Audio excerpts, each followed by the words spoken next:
There's no doubt in my mind that my son was abused. I know how unjust this place can be, and it's not okay. They should be held accountable to their community, and they are not. Meet Heidi Hill, Heidi Sagano, and Emily Nelson.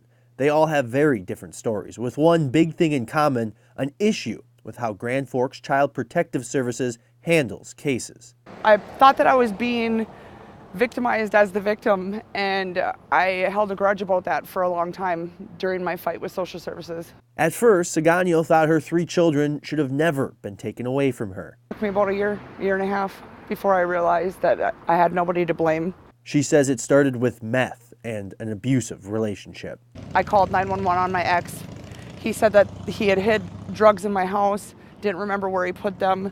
He was scared that my kids were going to find it. They raided my house twice. They didn't find any drugs, but due to the severity of the 911 call, my landlord didn't renew my lease. With drug charges against Sagano and no safe home, CPS took her kids. Headed to jail, she says she learned sexual abuse had been taking place with her daughter in the home her children had been placed in. She sounded the alarm to CPS. She promised me, she gave me her word that she was going to remove my kids. So I turned myself into Grand Forks County Jail at 7 p.m. that night, and I didn't find out where my kids were until 3.5 weeks later. She says her kids remained in an abusive home for a week after she alerted CPS.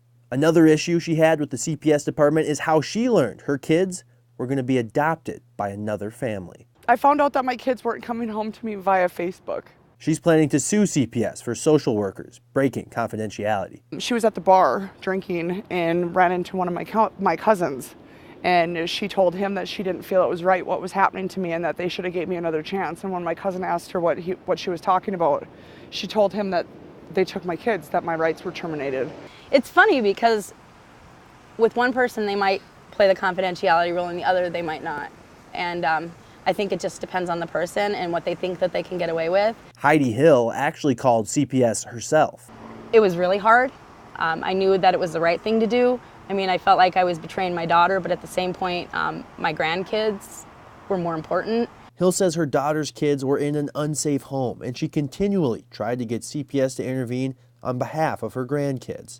Looking back, I almost wish I hadn't done that because we wouldn't be in the positions that we're in. She says there were red flags from the start. They kept opening cases and then not following through or not being able to connect to my daughter and then just closing them, saying no services required. Determined to do what was best for her grandkids, she went over the county's head. It took me writing a letter to the Department of Human Services director in Bismarck. It was not even a few days later that I got a phone call from Grand Forks County stating that they were going to, they needed information because they were investigating abuse. Hill says her grandkids were placed in her custody temporarily, but like Sagano, Hill says her grandson ended up in an abusive home. He showed us, him being kicked, him being choked.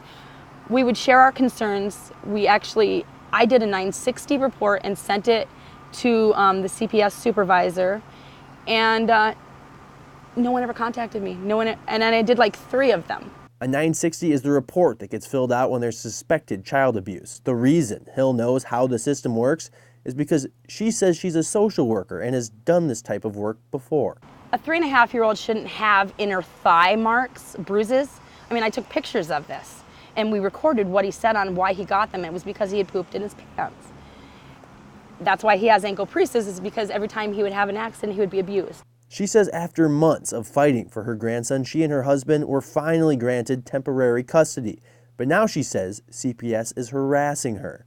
They're jerking me around every chance they get. She says CPS has demanded numerous drug tests from her, which are completely warrantless, and she suspects the department is abusing their power because she went over their head to begin with. Today, for example, she had to drive down to Fargo for a hair follicle drug test. I'm not a criminal. I don't have a CPS case.